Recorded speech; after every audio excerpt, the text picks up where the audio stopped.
All right, so we'll get going. As you can probably tell from my voice, I've got the beginnings, I hope just the beginning of a cold. So we'll see how far I can get and how I hold up. But it's possible that I will take the last portion of this morning's content, which is the vasculature for both thalamus and cerebral cortex. If I'm going slowly enough that we don't make it to that because we need time in lab to be able to cut, I'll end up doing that as a sort of extra, just recorded video that I'll put up so that we do it, because I can't fold it into Friday's lecture because we need the time for basal ganglia at that point. All right. So we're going to fill in other cortical functions today, and we're going to talk about things that are what you would consider to be higher cortical functions, which implies that there are lower cortical functions. And by lower, we mean things that are much simpler to understand. Not that we actually really understand them, but that in some ways are intrinsically simpler to understand. How is it, simple unimodal cortical processing? Somatosensory, you understand that there will be an area that will be the first cortical area that processes sensation from the tip of a finger. That information will have been moved through multiple neurons already. The first order sensory neuron with its cell body where? I can't speak, so you guys have to talk more today, okay? Dorsal ganglia, second order sensory neuron, which has got a cell body. We're talking about light touch on the fingertip. Nucleus cuneatus, okay, which is where? So I heard caudal medulla. Yeah, so it's right down there at that junction of medulla and cord. Third order neuron. Yeah, thalamus is a big place. VP, fingertip. M, much more likely to be in the medial portion. You're much higher up, okay? And now, somatosensory cortex, where would you expect to find it?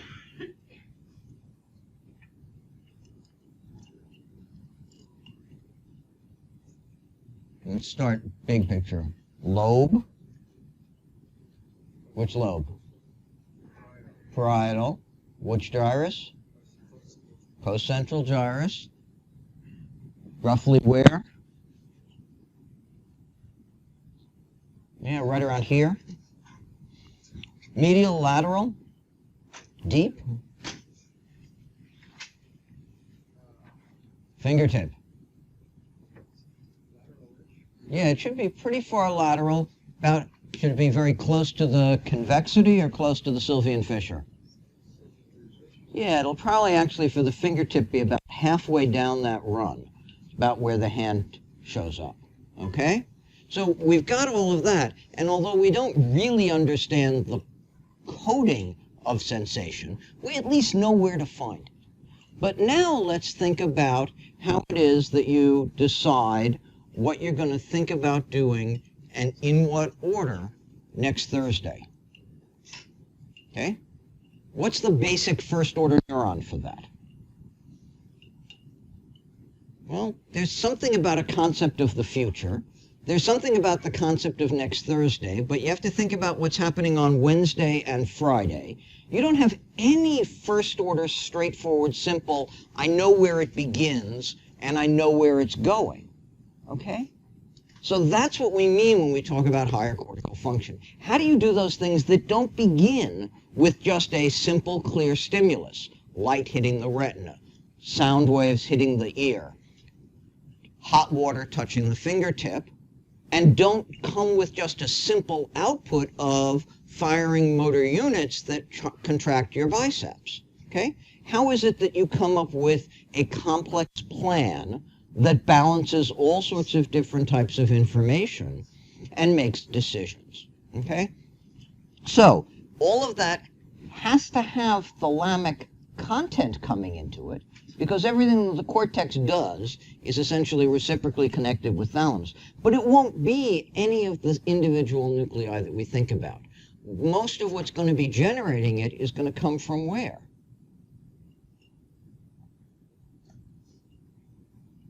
It's going to come from the spinal cord? Vestibular system? I mean, do you really need your vestibular input in order to be able to make decisions about what you want to do Thursday night? No. What do you need?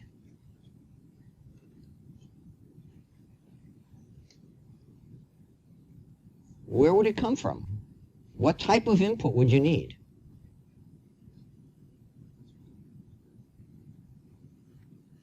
Midbrain?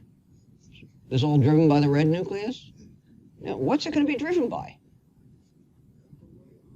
Yeah, this is an emergent property of multiple cortical areas, okay? So this is what happens when you take multiple cortical areas and bring them together. It doesn't need that vestibular input. Yes, at the moment you do something on Thursday, you will need to know where what your head position is and how you're moving. But when you're making the plan, you don't need to worry about your posture. You don't need to worry about your vestibular input. You don't need to worry about, where light is stimulating your retina and what is drawing your attention and what the superior colliculus is saying down into the oculomotor system. You need to be thinking about, you are thinking about it, and that thinking about it is happening at the cortical level.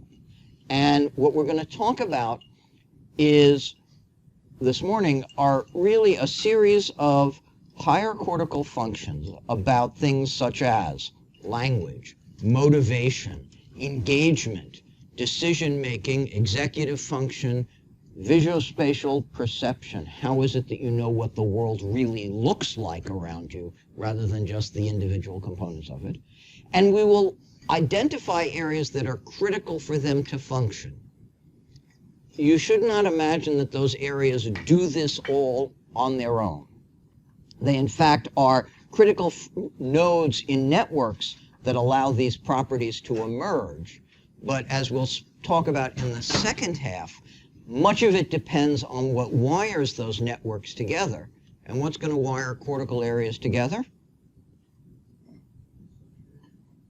So you're going to have, so association cortices are the structures, but what wires gray matter together?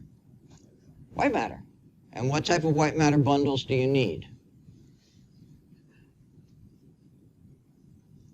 How do I make movements so that my left hand and my right hand are in fact engaged in the same task? So I have things that go across the midline, as well as things that move within one side of the brain. And we'll talk about what happens when you separate the two halves versus what happens when you keep things on one side. All right, so let's just start with a few sort of standard, simple examples. So here we are in dorsolateral prefrontal cortex. Roughly that zone. It's sort of, that's a sort of blob that's drawn. But let's think about what else we can see from the surface. So let me find my arrow here. So here we have, and then here we have central sulcus. Here we have,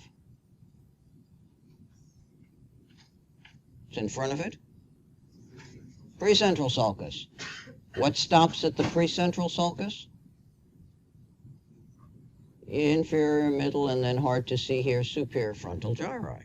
Okay, so we've got those anatomic structures. So if we think about it, and I said here, this would be what? So postcentral, so Brodmann areas 3, 1, 2. Which is somatosensory. In front of it,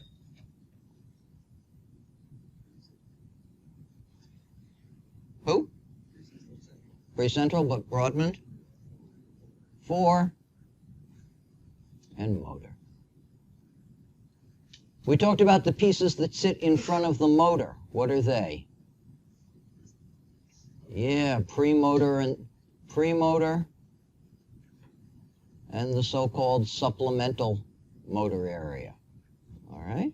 And then in front of that, we have prefrontal, okay? It's prefrontal within frontal.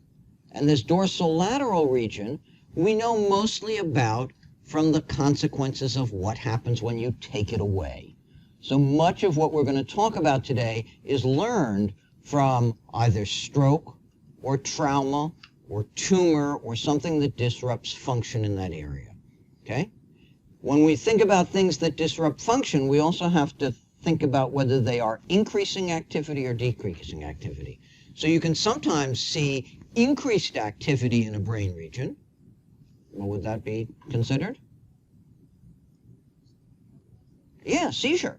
So increased electrical activity can cause abnormal function within a region. And in fact, the best example are people with seizures that involve the region of the prefrontal eye fields, the frontal eye fields, where if that region is active, the eyes, in fact, will deviate. Will they deviate towards the side that's inappropriately active or away from it?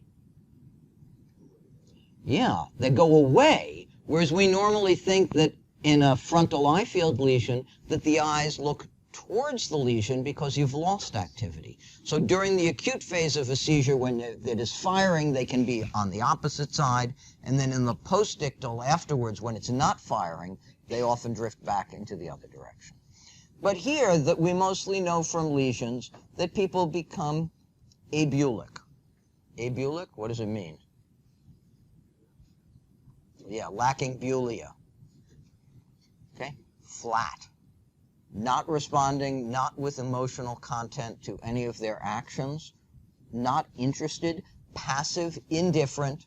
They can have abnormalities in it, depending on how big the lesion is, they have abnormalities in attention, they can be easily distracted, and they can sometimes perseverate, meaning stay on a task. And so one of the good tasks that to do this, to test for, especially for attention, these are mostly done by just trying to have conversations. If you're trying to see if somebody stays on task, you should know about a phenomenon. There are two tests that are done. One is called Trails A, and the other is called Trails B. So you've been practicing for Trails A ever since you were a small child, when your parents gave you connect the dots to do, because that's all it is. Okay? Trails A is a simple connect the dots, and you're looking for somebody to be able to follow the task, and it usually is numbers, and it goes 1, 2, 3, 4, 5, 6, 7, and so on. Trails B is interesting. It's a mixture of numbers and letters, and the instructions ask you to go A1, B2, C3, and so on. And if you don't, what happens is if you are inattentive and easily distracted, you start off going A1, B, you forget about the 2, you go C, D, maybe you skip something and you go to G, and so on. And so both the time and number of errors taken to do that is a measure of attention and ability to switch sets effectively between one domain and the other as you're asked. All right? So what would you get if you intentionally lesioned this region? You would expect to mute all sorts of extremes of behavioral engagement. Right? So that's what was in fact done in frontal leucotomy. Okay? So in the pre-neuroleptic, pre-medication era for schizophrenia, this was in fact one of the effective treatments, basically in terms of reducing symptoms. Why would it reduce symptoms? Because you need this region in order to be able to manifest all of that engagement with the outside world. So if you lesion it, you end up without any of that response to anything, whether it is internal or external. So that the other abnormalities in the brain keep going, but you stop happening. This was developed by Igaz Moniz. He put in a method like this, and Walter Freeman figured, hey, you could reach this just through the orbital roof. And there are, actually I haven't seen one in a while, but we used to see patients who'd been in the state psychiatric hospital system in the 40s and 50s dying and coming to autopsy, and you'd open the head and you would discover that they'd had bilateral frontal leucotomies. Moniz actually got the Nobel Prize for this. Is, I believe, the only Portuguese scientist to get a Nobel Prize. There are winners in literature, but not in science. And this is Walter Freeman here demonstrating how he does it. And he is one of my predecessors as the president of the American Association of Neuropathologists. So.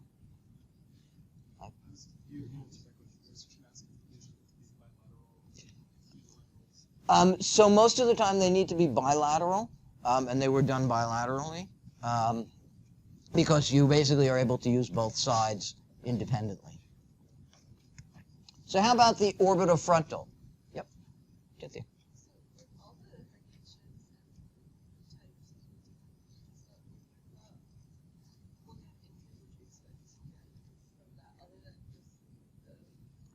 So most of those were, in fact, pretty small lesions. So what was done was to basically put the blade in and essentially disconnect it.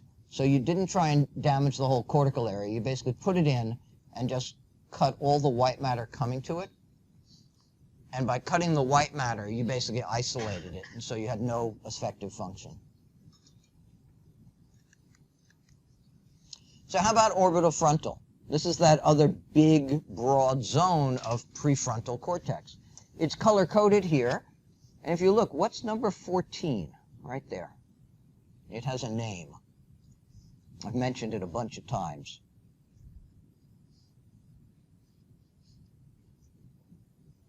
Well, yeah, the olfactory bulb should be sitting right here. Right here should be the olfactory bulb. And then the olfactory tract running back just like this. I think it's been cut right there. Okay? So what gyrus is this? It gets a name. Sort of straight. Yeah, it's the gyrus rectus. Okay. So, but the others are all the orbitofrontal gyri. And lesions here sort of do the other, disinhibit. You lose the ability to control your response to stimuli. So whatever happens, you respond. Whereas normally you are able to make decisions. Is this the right time to respond? Is it the wrong time to respond? What sort of response do I want to make? This always makes the most, lesions here lead to making the most exaggerated responses. People become aggressive, irritable. People know what confabulation is? Yeah, so it's more than making up things. It's making up things in response to a prompt where you know there's supposed to be an answer. So the classic way one used to do this, I don't know if people still do, confabulation is a common symptom in the setting of Wernicke-Korsakoff syndrome, so the thiamine deficiency. And so you go and you say to the person, what color's the string? Okay? If somebody gives you an answer and says it's white, it's like they know they're supposed to have an answer. It's not sort of just lying, but it's providing an inappropriate response in the setting of a question where they know there's supposed to be a response, yet there can't be an appropriate one. They also have problems in making decisions about balancing value and reward punishment assessments. So the classic example of a lesion here is Phineas Gage. Has anybody here not been up to the top floor of Countway? Has anybody here been up to the top? Anybody here been in Countway? Let's start. Okay, so it used to be that people went to Countway to study or to look at journals, because you had to go actually look at a journal in a bound volume down in the basement, and if you wanted to take it home, you had to Xerox the pages, okay? These are arts that are long lost on you, okay? But you go to Countway, go up to the 5th floor, and up there is Phineas Gage's skull. I didn't see it the last time I went there. I think they might have moved it. Did they move it? Really? Where did they move it somewhere else, or is it just gone? I tried to do the tour there, and like everything's gone. Oh, that's horrible.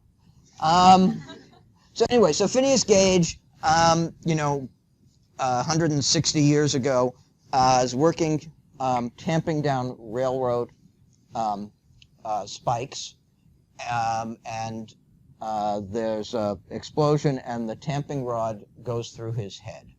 And this is actually a reconstruction from the skull of where it went, done by taking the skull that was up in Countway and CT scanning it. And what is it traversed? Well, it went right through one orbitofrontal gyrus, and then it actually cuts across and takes out the white matter on the other side. And the descriptions of him afterwards were that he was fitful, irreverent, extremely profane, obstinate, and vacillating. That's orbitofrontal. He's got behavioral changes. He wasn't any of those things beforehand, yet he is afterwards. So I thought I'd share this. This is a 21-year-old only Portuguese-speaking carpenter who tripped at work. He was seen at some other hospital where he said he fell. He had a little cut on the up above his eyelid that they put a suture in. They put a dressing on it, and they sent him home. And he continued to have headache, and he went to the outside hospital a couple of days later where they did I guess they did a head CT. And then they sent him to MGH. And the bottom is what the neurosurgeon sent us from the OR. Now, where has it gone? Well, right up here. What's this? Where's my pen? What's that? Yeah, it's gone right up through the orbital roof. And what's sitting right above that? Orbitofrontal cortex. Okay? The patient, when he came in, had neglected to mention that he was carrying the nail gun when he tripped. Why am I being paged?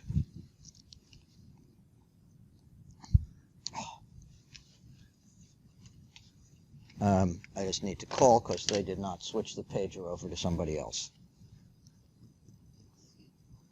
I was on clinical call yesterday, so the pager has not been switched to me, off me. Let me just page the fellow.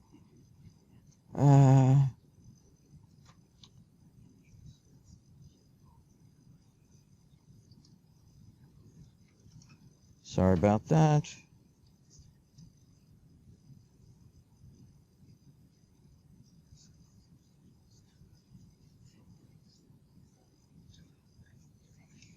Okay.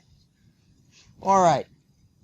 So here, just feeling like I mean, this was the most appropriate cartoon I could find. It's like nail waiting to get hammered, and the prefrontal cortex is overrated. All right. So we need to talk a little bit about dominance. And we normally think of this as just handedness. Yep.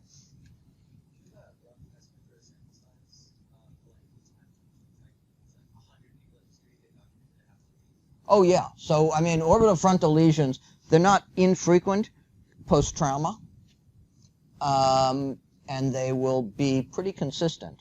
They're not infrequent in people who have big meningiomas. So meningiomas can grow on the cribriform plate, in that orbitofrontal surface, pretty commonly, and in the resection of them, if there's too much trauma, if there's too much tension placed on the frontal lobes as they are lifted up so you can get in underneath, people end up with problems. And then neurodegenerative diseases that, like frontotemporal dementias that we'll talk about later in the course, that lead to degeneration there, lead to this as a very characteristic behavioral problem.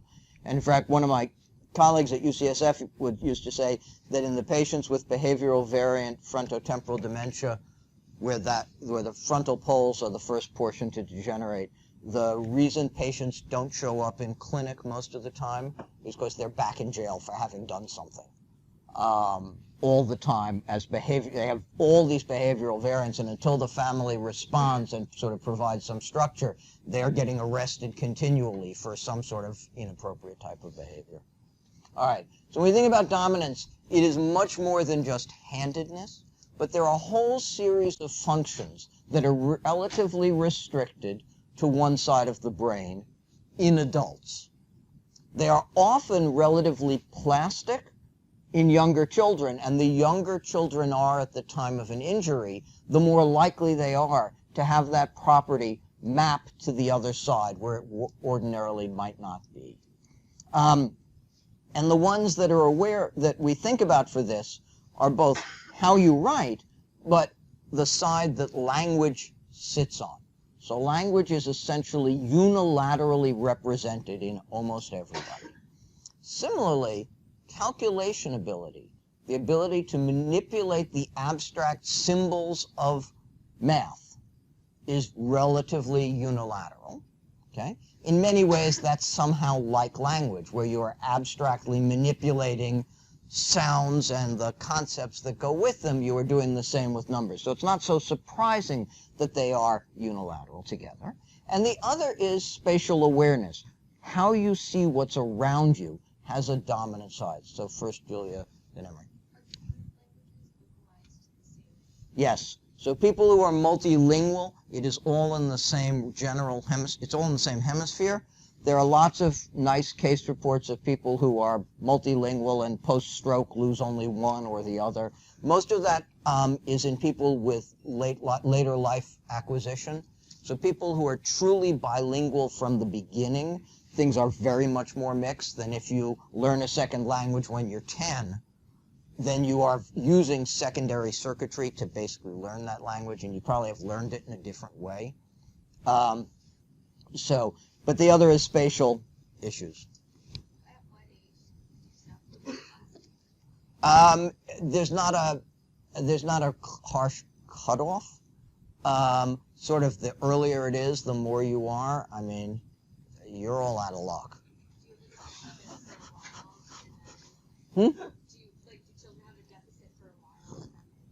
Oh, definitely. But it takes time, and most of it, prepubertal is most of the time when people are more plastic, and younger is always better. Yep. Is there a difference between immersion language learning, where you move to another country and you just sort of have to speak it, versus classroom where you Yeah, there is somewhat, but if it's still different if you do it at an older age. And I mean, language is something about which we could have an entire semester-long course. I'm only going to give you a few tantalizing little bits of it. And it really is, it's sort of the same way vision is the sort of standard modality from which we use to think about how cortex is going to work. Language is the standard modality in which the behavioral neurologists think about how higher cortical function works. Some of that is the dominant role impact of people like Norm Geschwind, who was a faculty member here in the 60s until the 80s when he died young, unfortunately. But the other is that it's easy to get a sense of what language is and what's correct language and what's incorrect language. And therefore, that's different than decision making. How do you decide what is correct decision making? The decision you would make? Well, it's hard to know that. So that, I mean, again, it's much harder to figure out how to test that.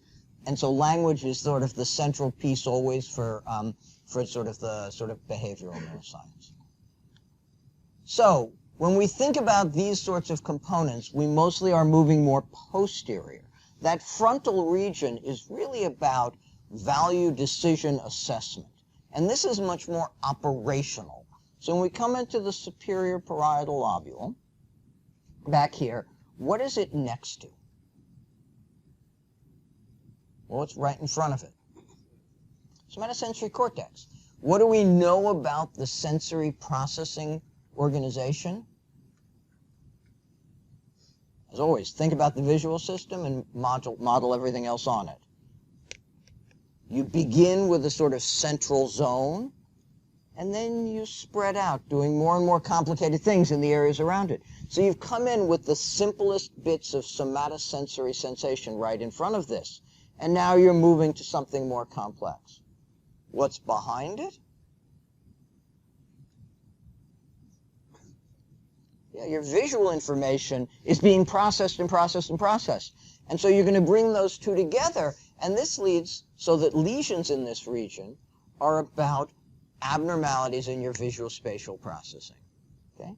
So you've got your attention to where you are in the world, how your body sits and what it does, and then your ability to make the complex movements that you need. So remember I talked about apraxias, the inability to execute, not the motor weakness, not ataxia, where you can't get the cerebellum is not giving you the feedback you need.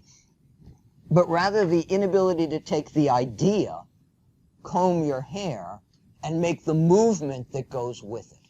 Okay? That's a much more complex task in that sense. All right? What do you notice about this guy? The patient in the emergency room has been brought in by his family. There are two things that you can see.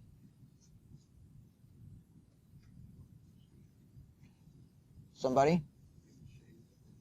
Yeah, louder. Well, yeah, what didn't he shave?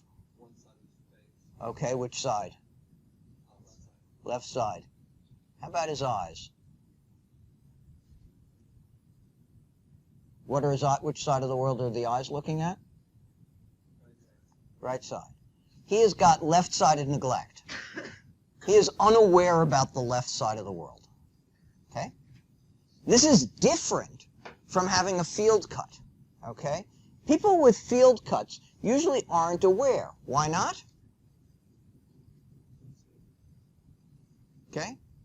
What do you do when you look around you? You move. Okay? So if you're looking, you don't necessarily know that your vision on the one side is not as good as it is on the other side. What's the best test for, I mean, you can test somebody in the office. You say, hold your eyes still, and you say, do you see this? But what's the operational, unfortunate way in which this gets discovered? Yeah, car accidents. What do? What do people with a right-sided field cut do when they're driving? It's pretty common. So when you're driving, what are you mostly doing? You're looking ahead of you. If you have a right-sided field cut, okay, what are you not seeing? Things to your right. And so what do you have trouble knowing about? Yeah, the parked cars as you drive down a street in Boston. And people often, you know, there are lots of people who drive in Boston and hit things. But many times this is associated with a field cut because they're driving ahead and they're not, that what you normally would have as your peripheral vision is not there. This is different from that. This is not about the sort of what you see, don't see. This is about where you think the world ends, and the world ends at the midline for him. So we see left-sided neglect, and we see it with right-sided parietal lesions that come into the sort of superior parietal lobule most commonly. Okay? We don't see right-sided neglect, even when we have the comparable lesion on the left. So, what does that tell you?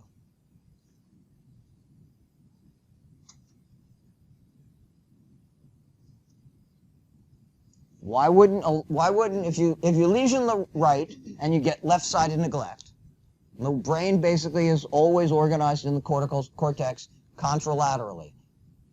Pays attention to the opposite side. So why wouldn't you get right-sided neglect from a left-sided lesion? So it could be, but you get the whole hemisphere. So it's about them. So in fact, the right side of the world is so important to you that both hemispheres, in fact, pay attention to it. So right and left parietal lobes pay attention to the right side of the world, and only the right parietal lobe pays attention to the left side of the world. So if you take out the left parietal lobe, you don't get right-sided neglect, because the right side of your other parietal lobe is still paying attention to it. Okay? So you are, in fact, processing information about both sides of the world and building that map because you really care about the right side. Almost, so in people who are left-handed, almost all of them still remain left-dominant, and all of these things play out. There are occasional people who are, in fact, right-dominant, and in those people, everything is backwards. But they're very rare. Far rarer than so roughly 10% of the population is thought to be left-handed, except when you enrich for it in certain populations like MIT, where it's 30%. But even most left-handed people are right dominant. Tina. I'm sorry, maybe I'm missing this, but the right world has that overlap because we're right dominant. Right. Yeah, so there's something about that side that says that there's something about that side of your world that both hemispheres pay attention to it. Nope. The assumption is that that's sort of got evolutionary pressure behind it. Yeah.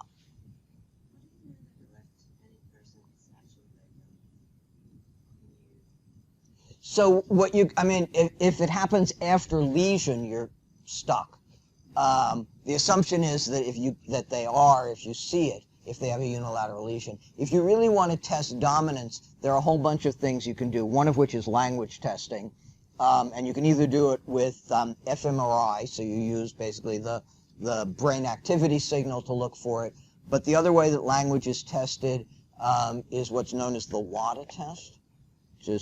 So you basically anesthetize one hemisphere or the other. And so you basically ask somebody to stand up there, and the sort of simplest way to think about it is they stand up there like this.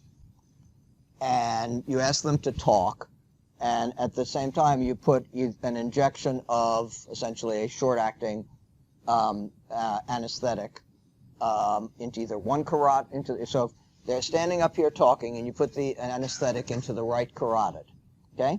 So you mostly anesthetize the right hemisphere. What do you expect to have happen? Okay, I need my motor activity to keep my hand up, so what's going to happen? My left arm is going to go down, my right arm should stay up, and I can keep talking. Okay? Then you do the other hemisphere, and they stop talking, and it comes back. And so you can lateralize like that. And the WADA test still does get used, although the fMRI is mostly used as a surrogate. So that's the best way to check, especially for language dominance, but directly.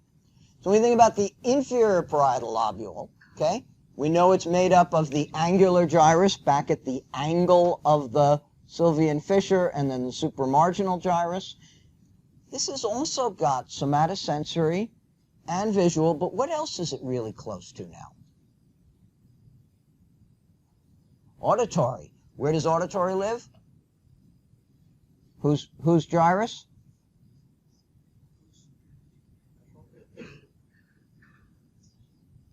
Heschel's gyrus, posterior superior temporal gyrus, okay, on the opercular part.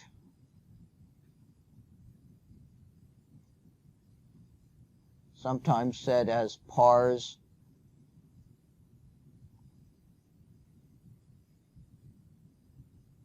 opercularis. That's the flat piece that's right in here, so right next to it. So we've got auditory information here as well, okay?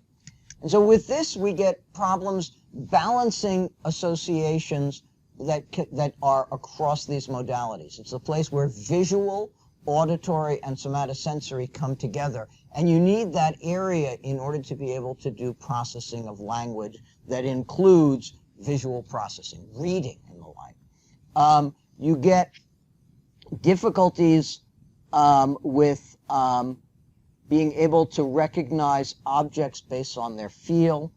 You can get, as we'll talk later when we talk about white matter bundles, alexia with agraphia. That's the inability to write with the inability to read.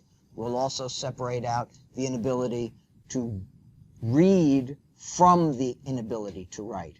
People who have alexia without agraphia.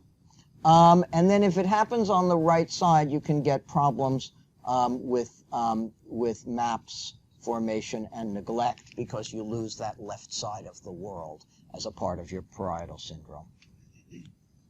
Gerstmann syndrome, this is Gerstmann, is an lesion to the left angular gyrus. You lose the ability to sort of know where your finger is in space. You lose left-right discrimination typically.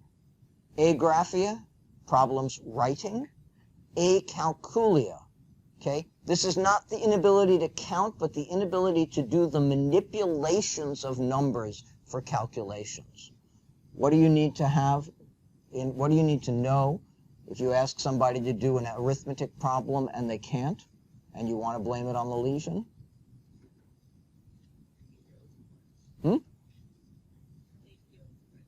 Yeah, you have to know that they used to be able to do it.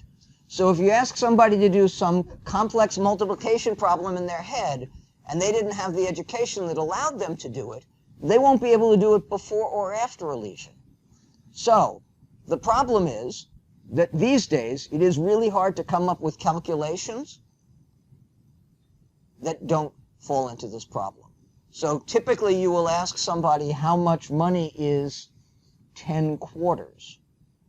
And as you know from going to a store and trying to get change, the ability to generate the calculations that tell you how much change you get without the cash register telling somebody, lots of people have trouble. So you have to be very careful about how you try and test this if you want to make these estimates. So where are the lesions? Well, they happen right out here.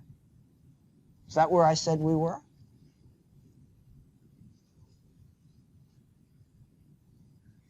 Yeah.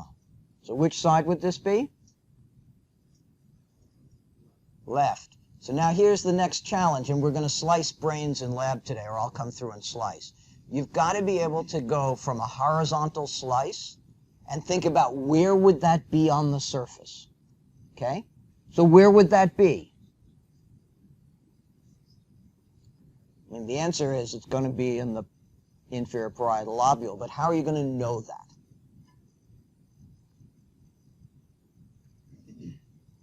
Well, how far frontal is it? Not very. Although you'd be surprised, the frontal lobe comes back to about here. Okay? This is, in fact, precentral, inferior portion of postcentral gyrus right here. Okay?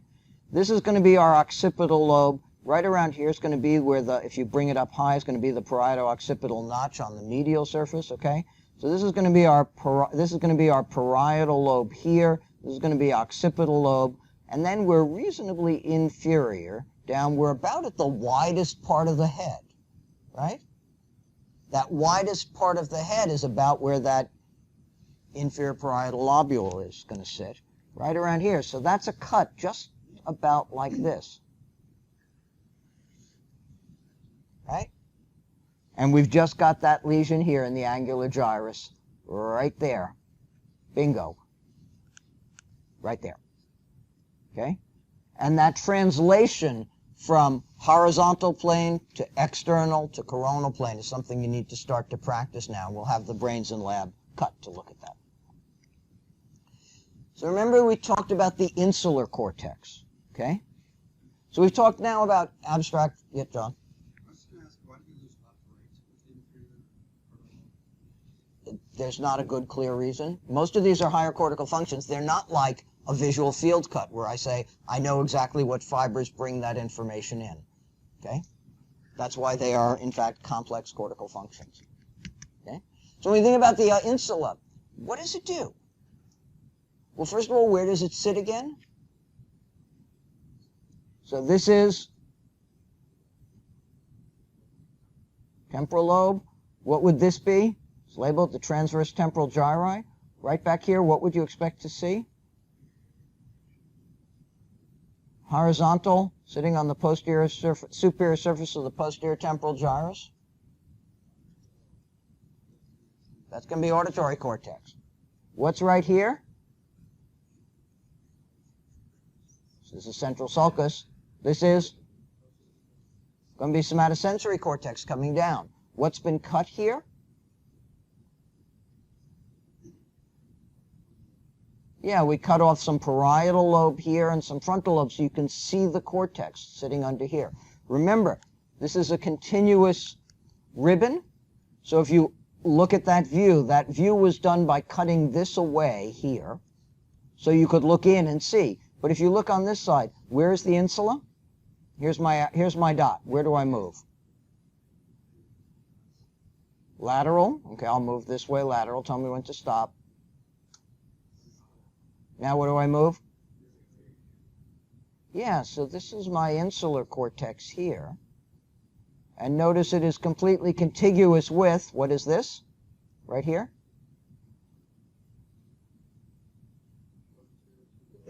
Yeah, well, I mean, it's not very far posterior in this cut, but that's superior temporal gyrus, middle temporal gyrus, inferior temporal gyrus, parahippocampal gyrus. This is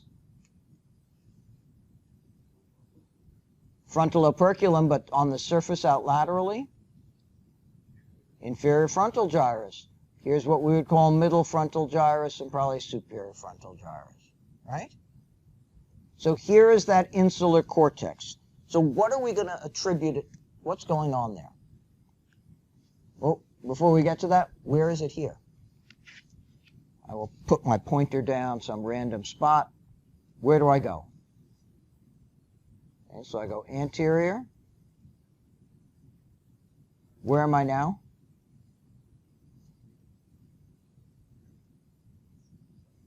Any place? Anybody? Thalamus. Okay? Where do I go? Tell me when to stop. I'm just sort of walking slowly. Now where do I go? All right, so this is my insular cortex all along here. Okay? And on this side, here it is. Okay? So a couple of things happen in the insula. One is sensory integration. Multiple sensory modalities come together. One of the pairs that come together is not just taste, but also smell. Okay?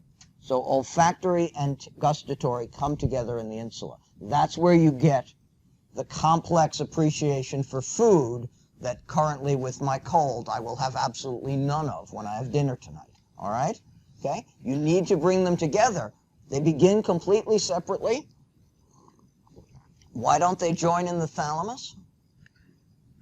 Remember, we put all our somatosensory information that we brought in through different pathways from one point in the body. We brought them together in the thalamus. But why not here? Yeah, smell doesn't go through the thalamus. Okay? So they come together finally in this cortical region. But they come together in these areas where you have overlapping integration that allow you to begin to process complex sensory stimuli. And in fact, there's a interesting paper from Takao Hench, it's now a couple of years old, that looked at sort of inhibitory interneuron maturation in these regions and pointed out that if you take animals and make models that disrupt genes that are known to be associated with autism, that these areas don't mature at the appropriate rate, and they end up not integrating sensory information about the world properly. But the other thing that you will hear about clinically a lot is this impact of the insula on autonomic control. So we know that we have two different effector systems for autonomic output, right? What are they? Sympathetic and parasympathetic. They are antagonistic, and we live with a balance between them. Just as an interesting aside, Hess, who was the person who shared the Nobel Prize with Igaz Moniz, okay? Hess was the person who described much of autonomic system physiology. That was his contribution. So at least that prize made one really quite good choice, okay? So there's a large literature that explains how the left insula drives sympathetic tone and the right insula drives parasympathetic tone. It almost all hinges on this initial paper, and so you want to go back and look and see what it is, okay? So how would you think about trying to figure this out? You're not allowed to take people, wire them up so you can measure their, cardiac innervation and peripheral vascular tone, and then shove an electrode into the insula and stimulate it or inhibit the other side and see what happens. That's the way you would do it in an animal, right? You'd basically manipulate the sides and see what the outcome physiology is, okay? So you're stuck making an observational study in people. How are you going to do it?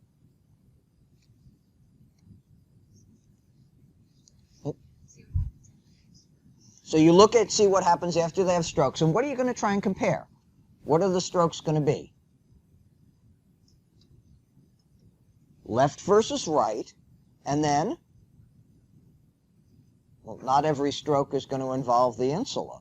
So you'd say comparable volume of stroke involving the insula versus comparable volume of stroke not involving the insula. And what are you going to measure? What's the best measurement you can make? You measure their heart rate one day? Well, if you measure their heart rate's driven by a balance between their autonomic tone and their parasympathetic and their sympathetic tone. But if you measure it at one moment, you're getting one snapshot piece of data. So what can you measure instead? So you can measure the neurotransmitters. What do they release? So the parasympathetic neurons in the brainstem, what kind of neuron are they? Cholinergic. The sympathetic neurons in the spinal cord, what kind of neuron are they? Cholinergic. So can you use that? No. What can you use? What's the second order transmitter for the parasympathetics? Acetylcholine. And for the autonomics? Epinephrine, norepinephrine. So you can use adrenergic metabolites, okay?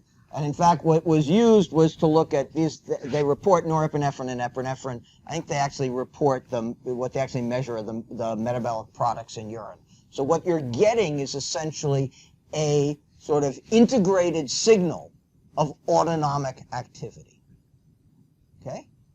So you're measuring you're not measuring at any one moment, but you're saying over the course of a day, what's going on.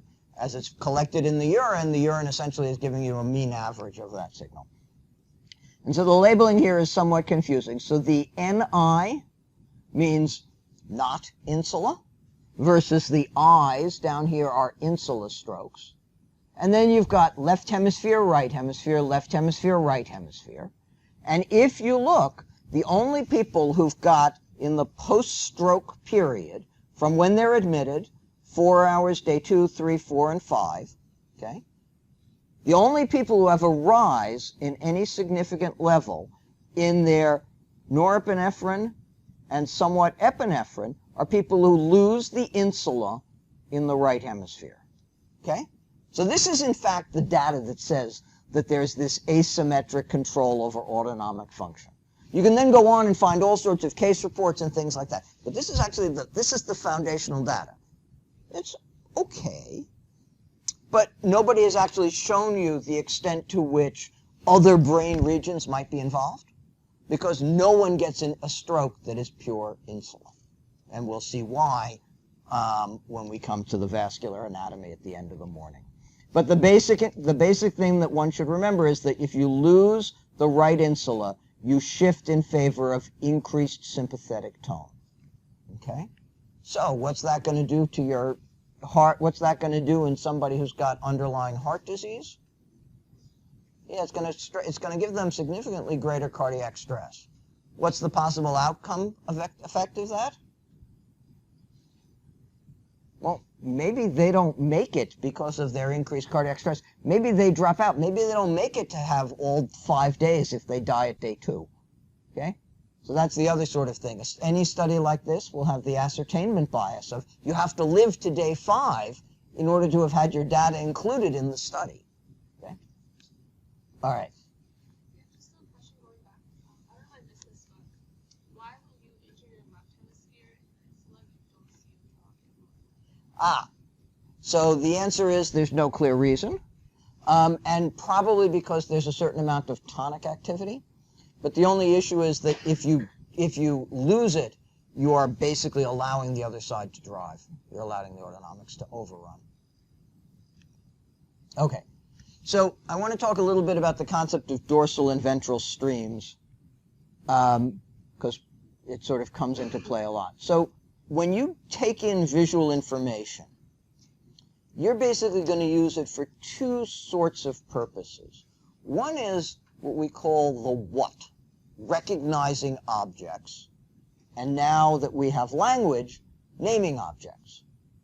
And that process goes in, you need to see it, recognize it, and you in fact begin to put it together, and that is what happens, and you often generate objects such as faces and you will eventually be able to link those objects that you see with words. And this happens going ventrally, okay? And you'll see that if you go ventral from the occipital visual processing areas, where is it going to take you? Which lobe would you expect? Yeah, this is a temporal lobe process. And where? This is not just recognizing that there's an object, but where it is in space. And where do we have that spatial awareness? The parietal lobe, that coordination of the body and space and the ability to reach for things and do the like, know where three-dimensionality is. And this is essentially parietal. So when you look, this is the where stream as you take your visual information and bring it back up. It must just be where I lifted the picture from. Interesting. Up to join with somatosensory and be able to do that spatial awareness. And as you come down into the temporal lobe, we're eventually going to come to the areas that are going to be associated with language and naming things. And we'll see that those also, if we look at them as when they're injured in other processes, we can see specific naming deficits. So, what do you test for, and how do you have problems with these distinct streams? So, the ability to recognize multiple stimuli in multiple presented bilaterally is the inability to do that is simultaneagnosia. The inability to recognize that you've been presented with bilateral stimuli is one. The inability to do optic apraxia, the inability to move to look at the object in the world. That's the ability to track things. You need to use that parietal eye fields. Where were those parietal eye fields? They were out there in that domain where the where stream is going. They're out there where you are building that map of the world that lets you know it. Neglect, as we saw, the inability to make the appropriate eye movements, apraxias, and the inability to be able to recognize objects sort of placed in your hand. In the ventral stream, you're not able to recognize objects. It's something about the intrinsic object. And if that object is a face, the term becomes prosopagnosia. Okay? This is inability to take and recognize as a face and therefore a person the objects that you are seeing.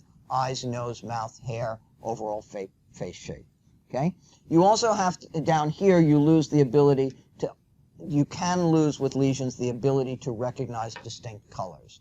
This is different from color blindness, which is a photoreceptor pigment deficit that makes you insensitive to frequencies that you'll hear about next block. So when we think about these, where are they? Well, they're down on that inferior surface of the temporal lobe and wrapping around on the towards the lateral as you move anteriorly. Okay? And this is where you do facial processing, color processing, and especially if the lesion happens at the boundary here between occipital and temporal lobes, you get prosopagnosia. So, there is a region here known as the fusiform face area, FFA, that is really critical for this. And anybody who's interested, Nancy Kanwasher, who's in Brain and Cognitive Science at MIT, is sort of the founder and leader in this domain. Her papers are incredibly elegant, but here it is using, essentially, this is an inflated brain. Why do you have to inflate the brain when you compare people? Yeah, everybody's sulci are slightly different patterns. And remember, the sulci and gyri, when we think about those maps, things go down the valleys into the sulcus, around the bottom and up the other side. So if you really want to study them, you want to see both sulci and gyri. So you essentially make a smooth-surfaced, inflated map. The context of where sulci and gyri were is still in the color coding, but you can see where these areas are that respond when you present somebody with face as opposed to subcomponents of face. Okay? So, what happens is you can see the parts, but you can't recognize the person. Okay? So this is usually tested by familiar faces and so on. It is an area that is co-opted for expertise in identification. Face identification is an intrinsically important task. You need to be able to recognize people around you. You need to be able, as an animal, to recognize the other animals of your species around you, okay? But what happens if you now want to be really good at identifying stamps by looking at them? Or, as a pathologist, really good at identifying tumors, okay? You're looking and going not just at individual components, not just at eyes, eyebrows, nose, face, but but not at those individual objects, but as the face.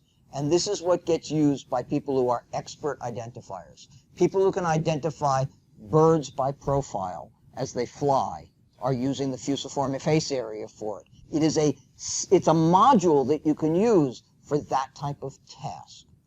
We test it most of the time with faces because we know what that is, and everybody should have that skill, okay? You can go on and have it for your own expertise. So, with the bird bullets, you can point to someone's nose and they'll say that's a nose. Right, they can recognize the individual pieces, but you say, who is it? And they have no idea. They can't recognize yet.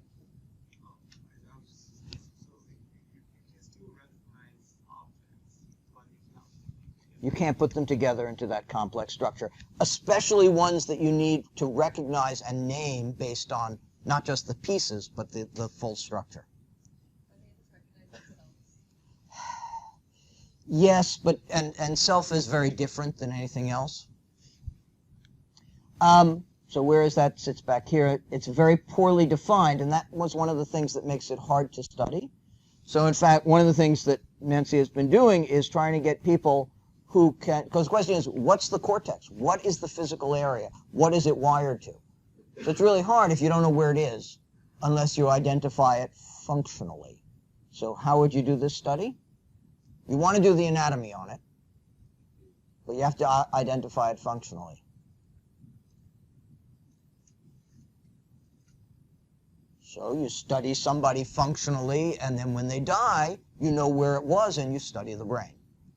And she actually is involved in a series of projects to do that, because otherwise you can't guess exactly where it was. So if you want to understand what it's wired to, you need to basically have functionally identified it. We can talk about this for days. So unless they're really sort of foundational questions, can we hold them for a break? I just want to sort of get through a couple of more slides and then take the break, because I'm going to need to.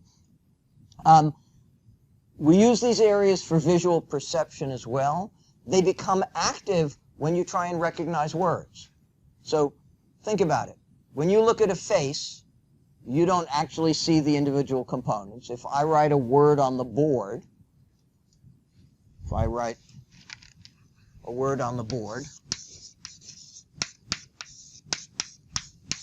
okay, you don't have to think about the individual lines in it, right? You are doing a similar construction to generate the word object. Oh, this is slightly out of order. I will finish up on a few curiosities here, and then we'll pick up, then we'll take the break. So one idea that was one observation that was made is somebody recorded from monkeys. So they're trying to study monkey motor function, and they are recording from the monkey's cortex. And the monkey's task is to reach for the raisin on the surface, okay? So what are you testing for? You're testing for neurons that might fire in advance of the motor activity, neurons that might function, depend on what the conditions of the task are. You're looking for neurons that function under those circumstances. And what was observed was that as the monkey sat in its nice little chair, and it watched the investigator, every time the monkey takes the raisin, it gets to eat it. So what has to happen? Okay, here you are. You've trained the monkey. It sits there happily in the chair with the electrodes in its head, wired up. You put one raisin down, the monkey reaches for the raisin, eats it. Is the experiment over? No, what are you going to do? You're going to put another raisin down, and you're going to ask the monkey to do it again, and again, and again, right? Because if all you got was one trial, you wouldn't know anything. You need to do lots and lots of trials.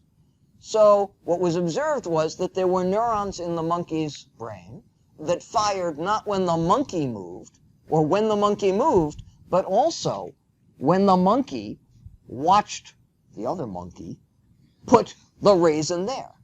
Okay? So they fired not only in response to making the movement, making the motor activity, but in response to watching another individual do it. And these are called mirror neurons. And they are responsive to the event happening not from themselves, but from the other. Okay? They're found mostly in monkey. They are found in premotor and motor cortices, and a little bit in the parietal lobe. They discharge both during execution, when self is doing it, and when the other is doing it, and they are very much about goal-directed. It's not just that neuron fires when you're contracting your biceps, so if you see somebody contract a biceps, it fires, okay? It's not that level. It has to be about this type of task, and if you see the appropriate type of task, it happens. Since they respond to both self and other, it was thought that they might be involved in social interaction skill.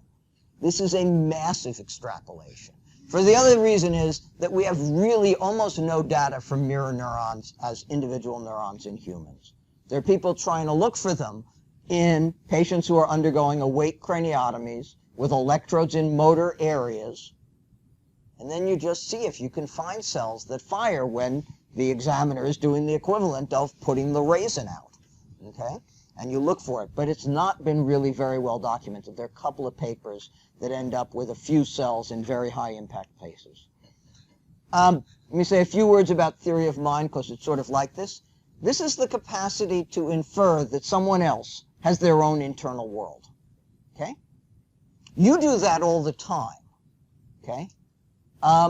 Toddlers acquire this. They assume that what is going on in the world is what everybody else knows. Okay? And so the way you test this, it comes out at around age 4. In order to have effective social interactions, you have to be aware that other people will have different information and different perceptions about the world. If you don't, you're going to be really difficult at being able to interact with somebody else. Okay? It's mostly done through complex stories. You know, we're both sitting in the room. I take my piece of candy and I put it under the glass. Somebody else leaves the room. While they're out of the room, I sneak it back out of the glass and I eat it. And they come back in the room, and where do they think the piece of candy is? Okay? And if the person says, well, they think you ate it, they can't have their own theory of mind. They don't have theory of mind yet. Why not? Because they have to be able to understand that if they were the person who had left the room, their worldview would have ended with the candy left under the glass, not with the person eating it while they were out of the room. And so now you can say, let's see where these are. You can see when they emerge, and they in fact are networks. There are regions of the brain that you need in order to be able to put that concept of the world together. Okay? It's not just somatosensory, it's not just seeing it, but it's the ability to understand that there's something internal to you that will be different from what is internal to other people. All right, let's stop at this point. We will pick up again at 10 of, try and make our way through both the aphasias, language a little bit, and then white matter, and I will definitely leave the vascular anatomy to a separate videoed lecture piece.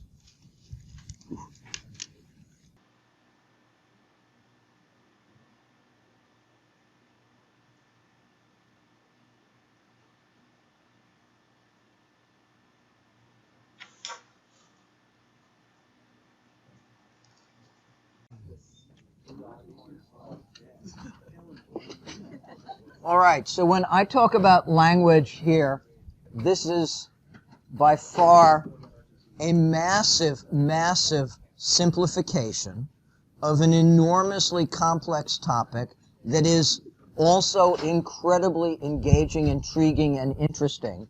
And you're going to have a lot of questions, and I'm going to point you to papers and people to talk to, but we're not going to try and solve it now. Okay? So, the first thing is that when we think about language, and aphasia. So aphasia is the syndromes of deficits of language processing. Okay? They are not the inability to do the motor component of speaking. They are not deafness. They are not inability to read because you're blind or have visual field cuts, but rather about the higher cortical processing of the content, meaning, and fluidity and output of language. So, in order to hear, in order to process language, you need to have intact auditory processing, okay? People with no auditory processing can learn language in lots of surrogate ways, and we don't have time at all to talk about what is it that someone who learns sign language, who is congenitally deaf, learns sign language, does not have auditory implants, does not have brainstem auditory stimulators, and learns sign language. What is their circuitry? Not going to discuss it, okay? If you're going to make speech, which is your major language output, you need to have not just the motor components of movement, but you need to have the language planning areas. And do they need to be talking to one or both sides? Both sides. You use both sides of your mouth, your tongue, all of those are symmetric movements. But the planning for language is unilateral. In contrast, if I ask you to wiggle your tongue, okay, you are using both motor cortices, okay, but you're using a left planning side to point your tongue in which direction? Right? And your right side to point your tongue to the left, okay? But they are using them separately, and you could lose one and the other side would still work. Language, the planning is all in motor association areas, and they're actually near the face, which makes sense because it's a face output device, but they are unilateral. Word meaning is mostly out there in the parietal lobe, and the critical thing is that either cortical lesions or their inputs and connections can disrupt language. So it is not only about the cortical area, but about what wires them. And that's why I use this as the lead-in to begin to think about white matter. So let's think about first the output component. It's an output device, okay? This is language output, so it is both speaking and writing, okay? Writing is not exempt. It is language, not the mechanism, okay? And the area is Broca's area, inferior frontal gyrus, often called pars triangularis and pars operculus, down at the very inferior portion. As we'll see, it's in the middle cerebral artery territory, and this is required to generate fluent speech. Okay? The ability to repeat happens here.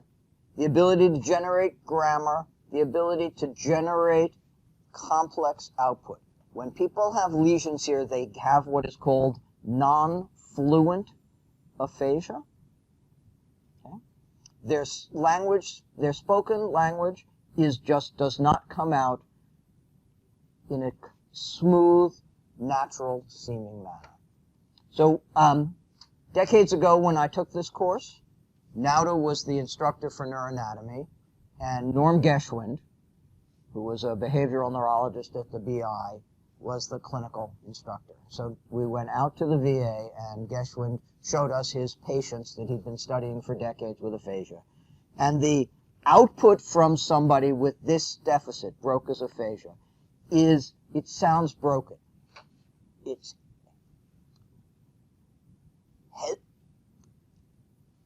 unable, can't, bits broken, you can't get, it's hesitant, it's not smooth, words come out, short words usually are the only things that can be gotten out. It's not a stutter, but the word can't be put together. Long, complex words can't be put together. Shorter, small, monosyllabic words can be pushed out, usually one by one, not in a fluid manner. No, it is language. It is always about both. They have no good written output either. They can't put it together, okay? And it's non-fluent. It doesn't have the normal fluidity that my speech has as I go through the course of the morning. Okay. Here, at the other end of the critical system, this is the other critical portion, is what's known as Wernicke's area. Same Wernicke, as Wernicke-Korsakoff. Okay? This is what takes the sounds you hear and says that's not random noise, it's got meaning and content. And this is the area where you put together what you know about the names of objects, what you know about what verbs are, where you do all of those things.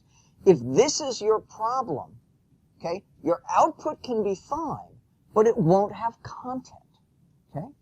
So, the lesion is typically impaired auditory comprehension and an inability to repeat. It is fluent. And the example that I remember, just about 40 years ago, we were out there and patient was there. Patient was sitting up in front of the room and Geschwind was examining him. He'd gone through and showed us that he had completely normal cranial nerve motions. And then he took his pen out of his pocket and he held it up and said, "What is this?" And without a moment's hesitation, the guy said, "Argentinian rifle." Okay? Smoothly, complex words. There was an answer. It had no content. It was unrelated, except for the sense that there'd been a prompt. Okay? The language, ability to generate language was there. The ability to generate content was not. Okay? And that was a relatively pure Wernicke's deficit. And if you have the lesion here, now where is it? It sits right here, right next to auditory cortex. Visual processing has begun on the medial surface and wrapped around. Okay? If the lesion is here, you can't process stimuli of inputs of either side type. Visual, you can't read it, you can't hear it. Okay? You need this to put the next thing together that says this is not just stimuli, but stimuli that I know how to connect to language. How are those two things connected? They're not near each other. They're not next to each other. Okay? Well, what connects cortex to cortex? White matter, right? So there are, in fact, white matter bundles, and this is known as the arcuate fasciculus. It curves around, and it goes around the Sylvian fissure. Okay? Goes from here. This is a misdrawn Wernicke's area. Wernicke's area should be further back like this. This is actually mostly Heschel's here. Here's Wernicke's, comes around, and projects to Broca's. And the angular gyrate, the arcuate fasciculus that comes around like that, is a bundle of white matter, and if you interrupt it, what will happen?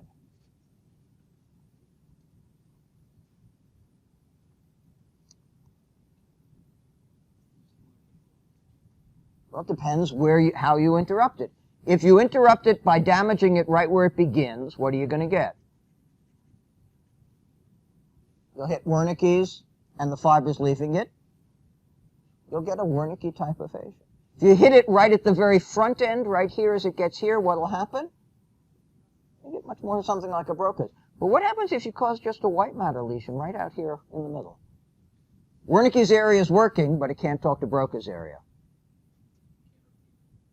You can't repeat, but what else can't you do? What type of language would you expect? Broca works.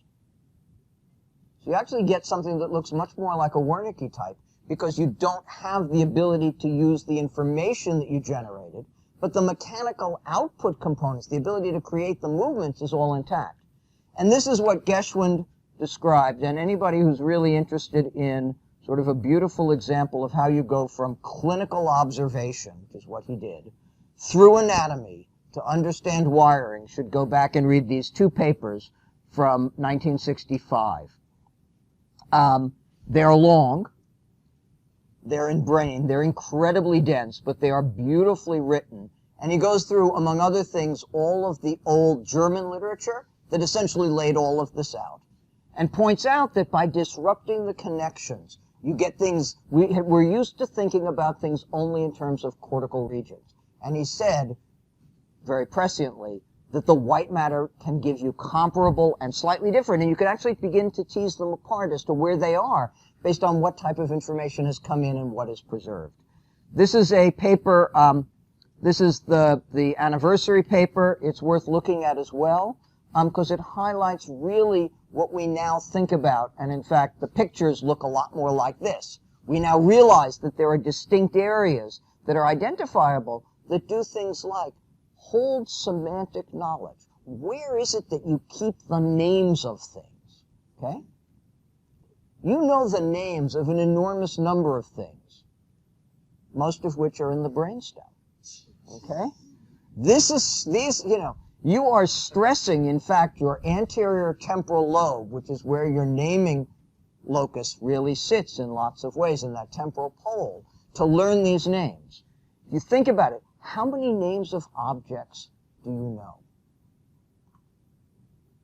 Things that you don't even think about, that you encounter every day. If you just look around this room, you know the names of all of them. Whether they range from the eraser, the chalk, the carpet, the outlets, the lights, the doorknob, the light switch, the light plate, the hands of the clock, all of these. An enormous number of objects. So adding in like 400 more for neuroanatomy should be no challenge, okay? Okay? It really shouldn't, okay? This is a skill set that you have. You acquire the names of objects all the time, okay? So not everybody keeps those names, okay? So this is Arnold's pick. He's one of two picks. They are cousins. This is not the pick of Niemann Pick. That's a different pick. This is Arnold Pick, and in 1890 he described patients with progressive language disorder, and they had abnormalities in their left temporal and frontal lobes. Does that make any sense? Which side do most people have their language in? Left. Okay, most people are right dominant, but that's left hemisphere. So most people have language here, and they have these deficits. It's now remarkably a long time ago, almost 40 years ago, that Marcel Messelem, then at the BI, described this syndrome called primary progressive aphasia. Rather than having a stroke that knocked out these structures, these patients have a process that is degenerative, similar to Alzheimer's disease in many ways, that's slowly progressive, weeks, months, years, that disrupts language function. Okay? In order to have primary progressive, the symptom primarily has to be language, it has to impair daily living, and it should have been the initial symptom, and then there are a whole bunch of modifying factors as well. Okay? When you look at people with this, you can actually separate out what sort of deficit do they have. You can find people who have semantic, what we now call PPAS, or semantic dementia, where what's missing is individual words. They don't have words, okay? Not fluidity, not anything else, but the word, the names and such of objects, okay? There are people who don't have the ability to assemble and make grammar, okay? There are people who just have almost no output, and then there are people who are mixed. So what do you do with them? How do you understand something? Well, you can do a bunch of types of measurements on these. One is you can look and say, where are the lesions at autopsy? But you can actually also measure where are the areas that are active. Or you could say, this is a degenerative disease, and I know that in the process of neurodegeneration, cortex gets thin. So I can measure how thick the cortex is and say, where is it thin in this person relative to a population? And in fact, if you look at people who've got the word loss, semantic dementia, they do not have the names of objects or the individual words, it is the anterior temporal lobe. That is where their cortex thins first. And their symptoms are. And if we were to study you in a functional MR study while you were trying to study and learn neuroanatomy, that's the region you're using to acquire new names. If you really know it, that's where they are. Once you know something and can do it, that's where it is. It's the first time you encounter it and you're just remembering it, it's not there. We'll see in a week that that's in the hippocampus. But we do now know where name and object names reside, and it's here. We don't know where lots of other things reside, but right here is where we find it. Yeah. This is left hemisphere, left lateral view, right lateral view. So it's only in the left anterior temporal lobe. Okay. Another interesting observation came from a series of families that had familial language disturbance. And This is actually work eventually grew out of stuff from Tony Monaco. Anybody know who he is? He's actually the president of Tufts. He's a geneticist. He's actually, as a grad student with Lou Kunkel, he identified the Duchenne gene.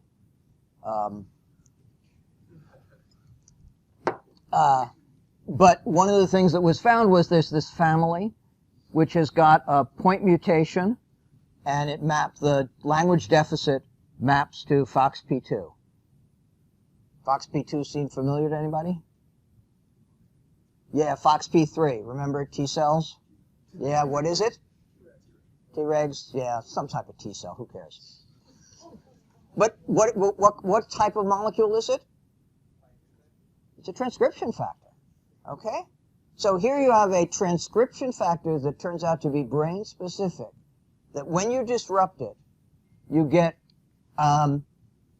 abnormalities in DNA binding protein. So it's clearly something about signaling early in development. And in fact, you can look and sort out which language areas it's in. And so what's the obvious experiment to do? Yes, mice. What do you do in a mouse? Well, who cares about knocking it out? How are you going to tell that a mouse is got a language disturbance? What? Well, maybe, but it's really hard to observe that. What do you do instead? You put in the human. Okay? People can go look for the paper and see what was observed. There actually are changes that you can find in the mice when they express the human DNA binding variant of FOXP2. So, when we think about cortical structures, and there's lots more that we could talk about for language, what goes on are complex networks, okay? So when we're trying to listen to something, you can imagine if I give you a listening task and I say, listen to this and tell me, repeat after what you hear, what's going to have to be active? First input would come to the cortex where? You're listening. We're in cortex. Primary auditory cortex, superior temporal, posterior superior temporal gyrus, Heschel's gyrus. Which side? Both sides you're listening. Remember, both hemispheres get bilateral representation. Now you're trying to do something with it to be language. Where does it go? It's going to go out into that parietal lobe, out to Wernicke's area. Which side? Mostly on the left. You're going to try and use your knowledge about words. Where do you get your knowledge about words from? Temporal. Then where does it go? Broca's, comes through the arcuate. So you've got this collection of structures that are connected and function together to give you that task. So we can imagine tasks that are motor. We can imagine tasks that are visual. We can imagine tasks that are planning. Okay? What happens when there are no tasks? When you're sitting blank and vacant, like now. Okay? Is anything running? Anybody home? Well, there is. This is default network. This is essentially what's active when you are being cognitively inactive. And Randy Buckner, who's over in Cambridge, and William James is the sort of leader in initiating this field. And the way it was observed was by putting people in scanners to do testing of a task and seeing what areas shut down when you started the task. Okay? And so what shuts down when you start doing a task is what runs when you are doing no task. So this is the default network. They function as a network when you are roughly at rest. And over the course of the past probably a dozen years now. So they include some here's the default network.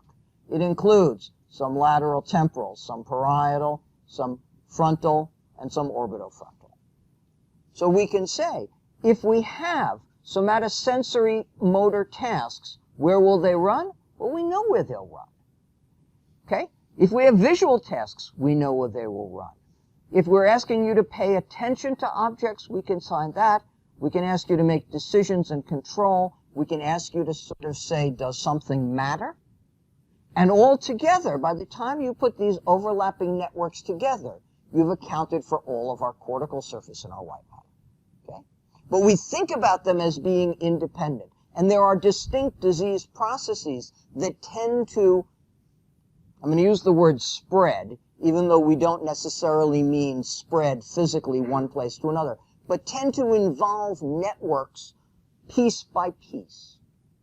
Okay? And the best example of them would be the language networks, the language disorders that disrupt some components of both default and language networks, and then those that are behavioral variant, the so-called behavioral variant of frontotemporal dementia, which involve anterior frontal and really disrupt the ability to have things like impulse control, sense of appropriateness. When do I curse? When do I not curse? You know, I'm in the middle of the street, you know, my bladder feels full. Do I just, you know, pee on the street, or do I say, gee, I need to go someplace? Which one gets me arrested versus which one doesn't? Okay? So, those networks are cortex connected by white matter. And we've ignored white matter, for the most part, up here in the hemisphere.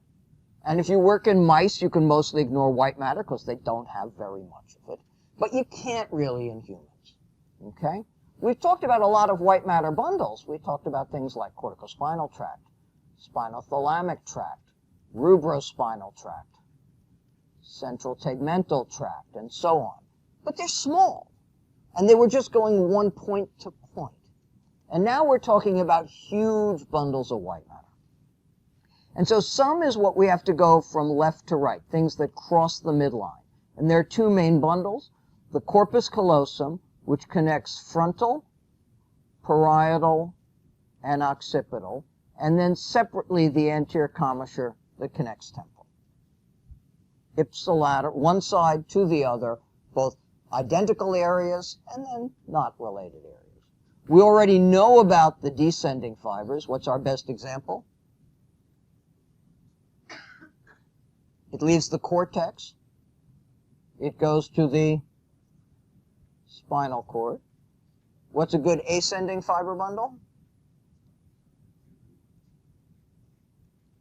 Okay, but we haven't seen any of the ones that come. How about the fibers that leave the thalamus? Where do they go and ascend? Where does thalamus project to?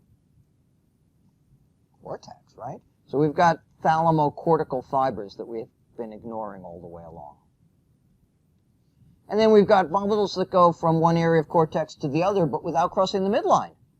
And so they have to be there. We've already named one of them. Yeah. Here's my... Oop. The arcuate.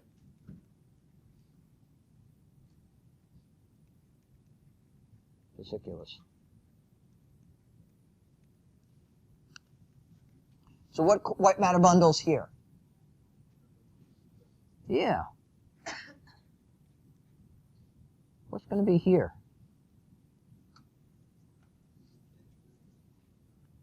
Well, it looks a lot like white matter to me. What's in here? White matter or gray matter? White matter. So it's got to be fibers going someplace. What's in here? White matter. What's here? That's where a substantia nigra will be. What's this?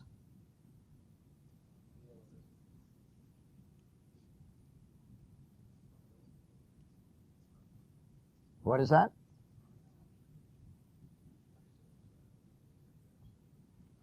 Probably have a little, I've got a little bit of lateral lemniscus left here. And this is mostly fibers that are heading superiorly. That's probably the brachium of the inferior colliculus. What about these white matter?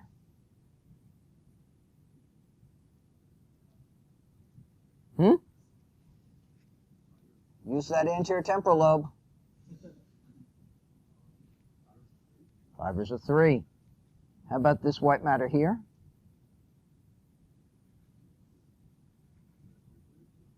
Red nucleus isn't a white matter bundle. So that's actually fibers from the superior cerebellar peduncle coming to wrap around it. How about in here?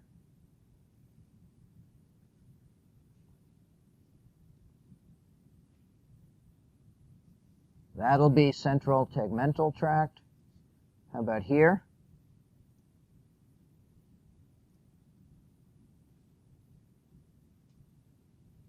Three-day weekend and you lost everything. That's the MLF. All right, how about up here? Now we're getting hard. Where is it relative to the MLF? Dorsal and a little lateral. That's the dorsal longitudinal fasciculus. All right. So here we are in our midbrain, right? This is posterior and this is anterior, right? Am I leading you astray here?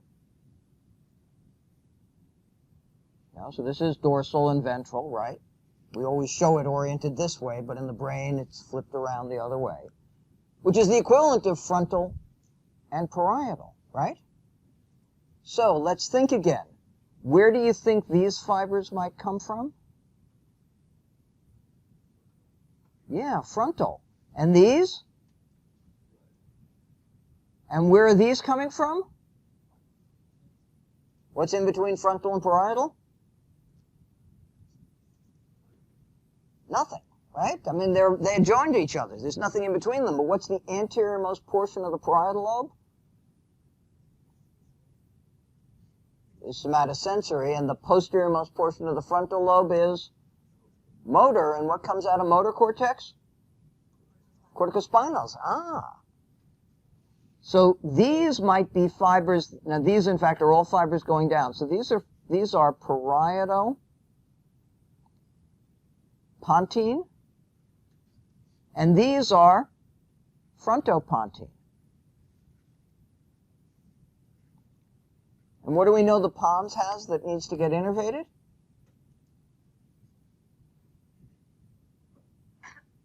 Basis pontis. Remember, our cortex drives the basis pontis. Basis pontis sends what kind of fibers where? Yeah, mossy fibers to contralateral cerebellum, right? Okay. So those are our fronto and parieto-pontine fibers. If we look at the white matter, and this is done by freezing brains serially, you can begin to get a sense of this radiating bundle of fibers. They are going up and down. Here would be roughly what structure?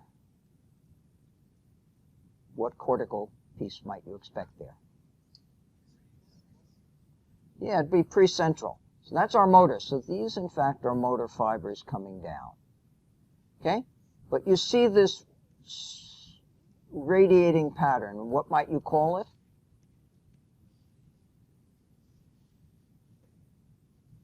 So this is known at, where am I? Here I am. Corona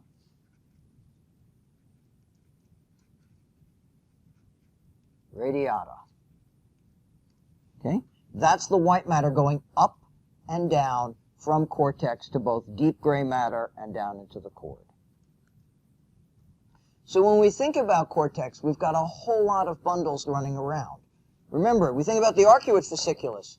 It's on one side. It's going from posterior temporoparietal zone anteriorly towards the inferior frontal gyrus. That's what's bringing the information from auditory and Wernicke's areas forward to Broca for you to be able to do something with it. Okay? We've got information that's going across the midline through the corpus callosum. But we've also got these other bundles that run front to back that are known as longitudinal fasciculi within the hemispheres. This is an inferior longitudinal fasciculus and a superior longitudinal fasciculus. We've got the arcuate fibers right here, okay? We've got what's known as the uncinate fasciculus that comes out of the medial temporal lobe. Remember that uncal herniation? The medial temporal lobe, the uncinate herniation, that's that. And then we've got fiber bundles that run in the temporal lobe, that temporo-occipital. That's going to have the what stream in it. The what is it? That you need to come out here to get to your name to be able to then move around. So we think about white matter in the horizontal plane, we can now see it organized differently.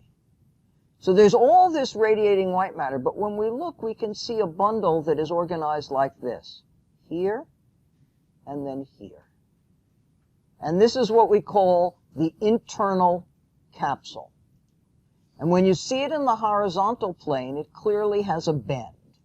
And what's the term for a bend anatomically? Genu, as in the knee. Genuflect, bend the knee. Okay? So this is the genu at the boundary here, right at the middle, between what we call the anterior limb and the posterior limb of the internal capsule. In the posterior limb of the internal capsule, we will find the corticospinal fibers. Okay? What's going to be going in the anterior limb?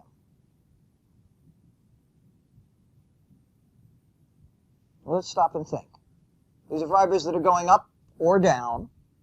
If the posterior limb has our corticospinal tracts, where did they begin?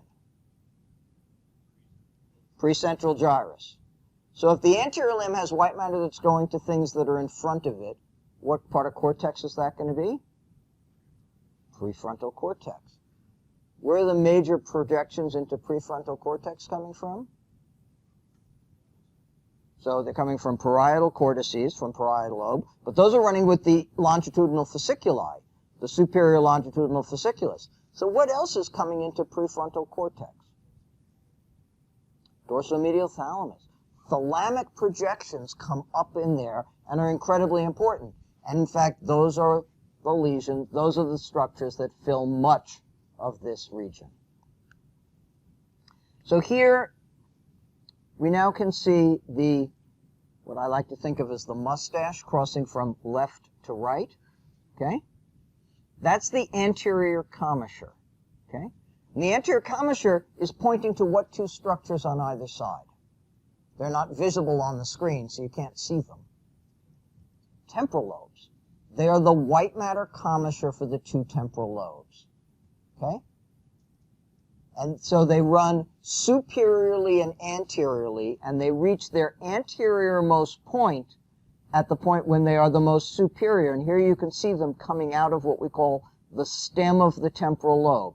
So a neuron that's in this cortex that wants to talk to a neuron in that cortex will send an axon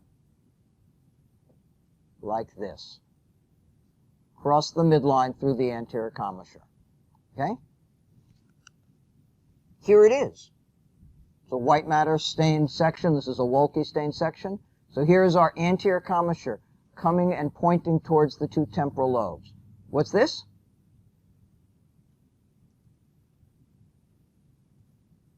Crosses the fibers crossing at the midline? Yeah, it's the optic chiasm. What's this? Corpus callosum. Fibers coming from frontal lobe, going across the midline to the other frontal lobe. If we were more posterior, it would be parietal lobe going to parietal lobe. If we were even more posterior, it would be occipital lobe going to occipital lobe. This also has frontal lobe here going to parietal lobe on the other side. They're not only same target, but you know, not only identical, but also heterogeneous. So what am I looking at right here? This is corpus callosum. Okay. So when we think about structures, and this is the language that's being used, you want to think not just about the pathology, about where a lesion is, but about how the information gets there, the so-called hodologic maps. How are things connected to each other, okay? And so there's these proposals about autism being, you know, loss of disconnection of frontal lobe from other regions. How is it that they disrupt function? So you can imagine that if you think about it, you can get functional loss either from an area of cortex that's a relay, that's a node in a network, or from the white matter bundles. And lesions will mostly not respect gray or white matter, but will hit both, especially if they're vascular. And I'll try and cover that in the vascular discussion. This comes from the Catani paper in response to the Geschwind anniversary. So when you think about that, you can get not just the disruption of local projections, and when you create a cortical lesion, you will get not just the lesion of the cortex, but also its immediate nearby connections, even if the big bundles of white matter are often not involved. And so you can get areas where people have what are described as partial field cuts, not for field, but for a higher order piece of processing, because the information that was supposed to get about that area of space to the color region doesn't get there. You get all the other information, but you don't get the last piece of processed information. And so that tells us the fact that you can get all of the spatial information, all of the object recognition, but not color, tells you that it must be very far down the visual processing chain to be able to be interrupted without disrupting the other components of processing. If it happened early, you would expect that when you lost color, you'd lose something about object shape, object size, depth perception, and so on. Rather, it has to be down towards the very, very end. And in fact, people are familiar with the phenomena of synesthesia. Synesthesia is typically a crossing of modalities. So there are people for whom numbers carry color. Okay? So they look at a number and it has a color to it. And one of the underlying ideas for that is that if you had a region here, which is number, and a region here, which is color, and normally this is getting a series of visual stream processed information that you deal with color, and at this point you're sort of finished with visual processing. If this is somehow inappropriately wired to the area about numeracy, you will bring color to the concept of the number. So 8 will be a different color than 7 because you have a concept of 8-ness versus 7-ness. Okay? And that tells you that they should be at the far edge where auditory information and the like has begun to reach into numeracy, and that's going to be as far away as you can get from your primary visual processing in your visual hierarchy. And that's why what gets shared is color and numeracy, not massively basal, sort of baseline visual percepts and numeracy. All right. So let's talk about a couple of cute things first. So when we talk about language, we are really talking about functional language in the broadest sense. But what happens, or let me frame it this way. There are people in whom one can ask them they're sitting with you, they've had a stroke, and you ask them to write a sentence that describes how they got to the hospital this morning. My wife drove me to the hospital today, they write. And then you turn the paper around, and you give them a piece of paper back, and you say, would you read this? And they can't. Okay? So they have alexia. They can't read it, but they do not have agraphia. They can still write. So why would you get this?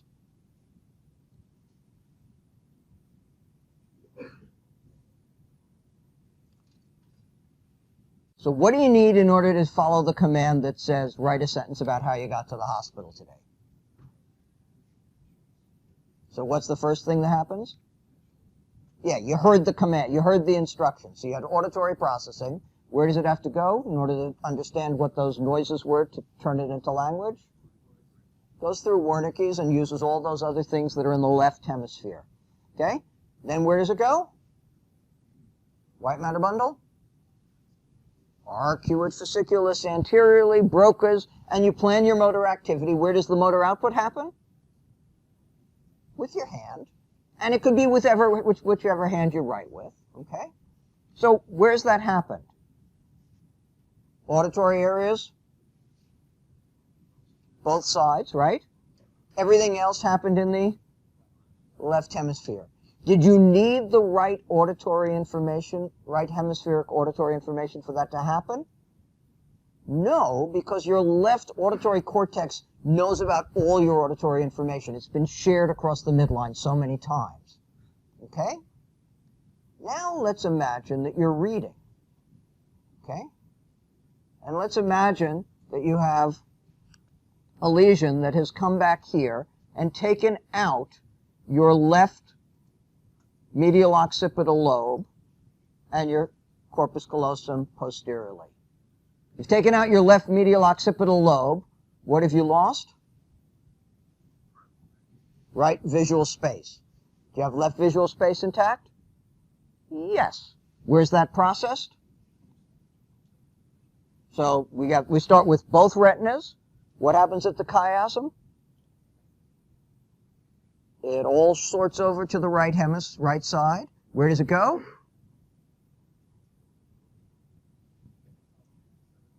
Thalamus. What part of thalamus? Lateral geniculate. Which side? Right. Where does the right lateral geniculate project? Right. What cortical area?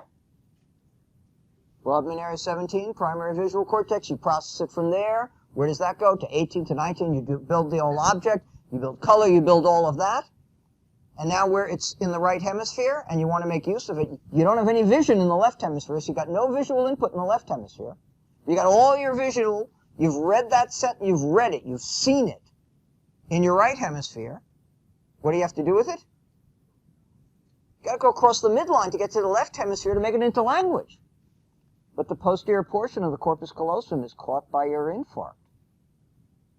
Oops. You don't have a way to get that visual information from the right side to the left side, but you had a perfectly good way to get the auditory information from the world into the left side, because it goes to both sides. So you can follow the instruction and do the output, but you can't read it. So alexia without agraphia. And here's a good example of somebody with an acute infarct who actually was very symptomatic from it. It really does happen, as we'll see when we talk about vascular territories. We can measure these by diffusion tensor imaging. You can get out the alignments. You can figure out fractional anisotropy. You can look at these. I'm going to skip through this. You can make beautiful pictures. This represents something like $10,000 worth of imaging time. It's 72 hours in a scanner of a fixed brain.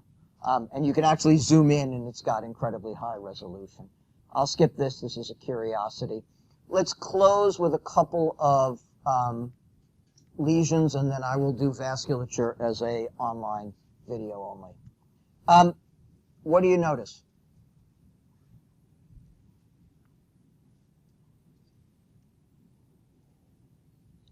What do you think about the cortex? Does it look good? No. What do you see about it? It's sort of wrong color. Looks like it's cracking. Looks like it's separating away from the underlying white matter. Much too thin. And this is somebody with diffuse anoxic injury and widespread cortical infarction. The entire cerebral cortex here is dead, and they are comatose from the point of onset of injury. This is essentially delayed resuscitation effect. Somebody collapses on the tennis court and it's 15 minutes before the EMTs arrive, during which time nobody knows to do anything.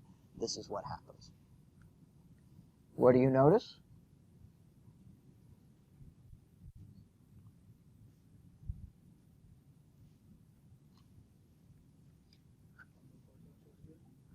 The frontal cortex looks really pretty bad. Where, all of it? Yeah, very front looks worse, but let's just follow them back. So this is, what gyrus? Inferior. They end here at precentral sulcus. How about the precentral gyrus? It's a little atrophic, but nowhere near as bad as everything else behind it. And how about the parietal lobe? Well, here's your postcentral. That looks not too bad. A little bit of parietal lobe, and this is what? What gyrus is this?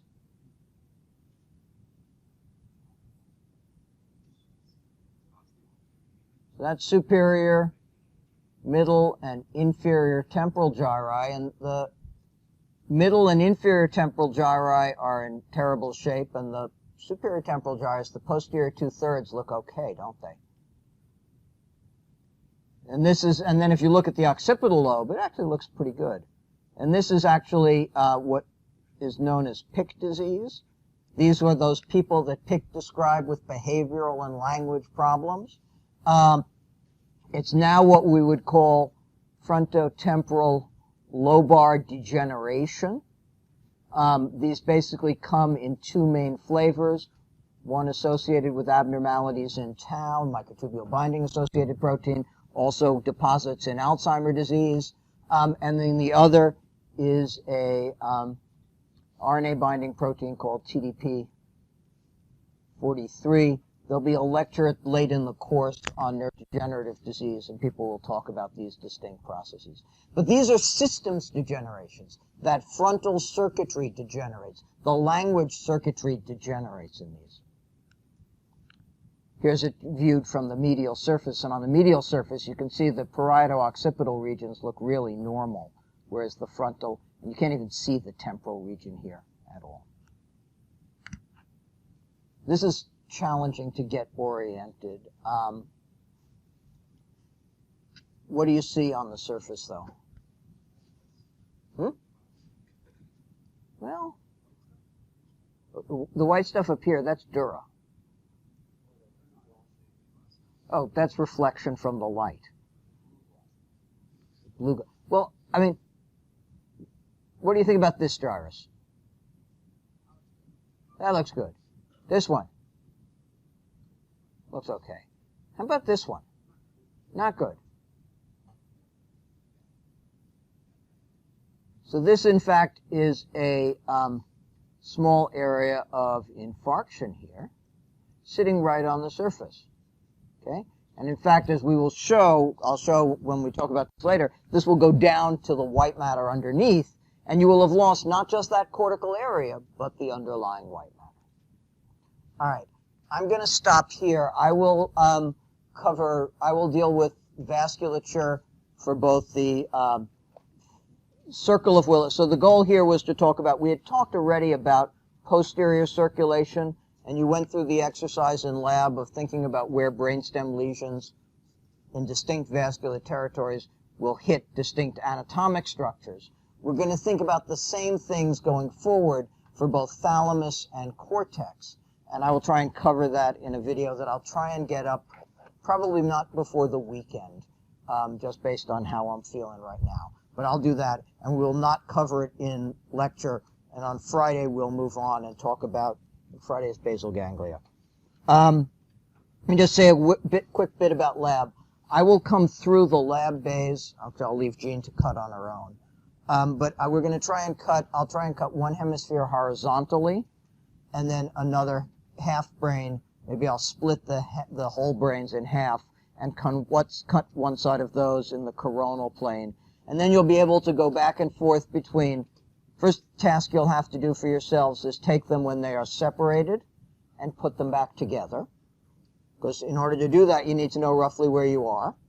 And then you'll be able to look at a surface and open it up and say, if I take this surface and I open it up in the horizontal plane, where am I? If I take this and I open it up in the coronal plane, where am I? What should I see on the surface, deep, and the like? And begin to then overlay onto that the vascular territories. So I will be wandering through labs with a knife.